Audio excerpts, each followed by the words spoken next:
میں ٹیچر کیسے بنا گیا آپ لوگوں کو بس سکھانے کے لیے سر اگین تھوڑا تاکہ آپ لوگوں کو آئیڈیا ہو جائے.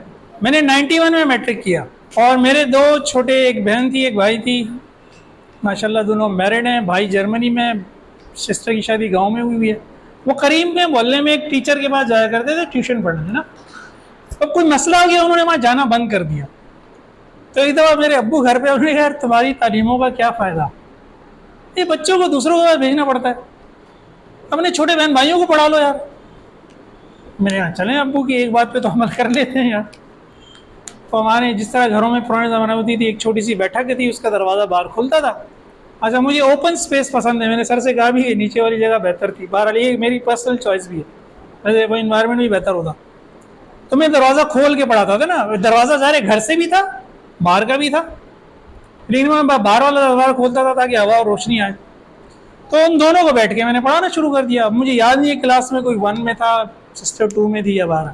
اب گلی کے بچے گزرتے ہوئے دیکھ رہے ہیں. ایک دن ایک بچہ آیا, میری امی کہہ رہی ہیں ہمیں بھی پڑھائیں. نے کہا آ جاؤ یار.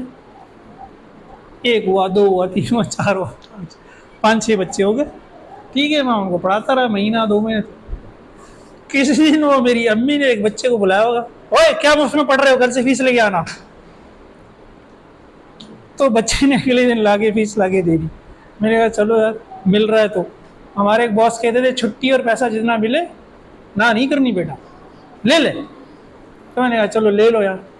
بہرحال کہنے والا تھا وہ سٹارٹ تھا اور مجھے مزہ آیا اس کام میں, مجھے مزہ آنے لگا اس کام میں مجھے. ایون کہ جب میں نے 99 میں انجینئرنگ کی تو میرا ارادہ یہ تھا کہ یار میں جاب نہ کروں, لیکن اگر والد صاحب کے بولے صاحب تو انجینئرنگ کی ہے تو پڑھائے گا, تو انجینئر بنے تو ٹیچر بنے گا, نہیں تو جاب کرو اور تو سرکاری جاب کرنی ہے تمہیں, کیونکہ والد صاحب خود سرکاری نوکر تھے. تو خیر 3-4 سال میں نے پرائیویٹ جاب کی, پھر سرکاری نوکری کر لی.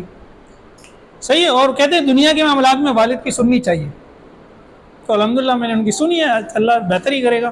خواہش تو میری اب بھی یہی ہے کہ میں پڑھاؤں. تو آپ کی زندگی میں بھی کوئی موڑ ایسا آئے گا جب اللہ تعالیٰ آپ کو دکھائے گا کہ آپ یہ کام اچھا کر سکتے ہیں, تو پھر وہ کر لیں. اگر ٹیچنگ اچھی نہیں کر سکتے چھوڑ دیں ٹیچنگ کو, پھر جو کام اچھا کر سکتے ہیں وہی کریں. جو آپ کا پیشن ہے اس کو پروفیشن بنائیں.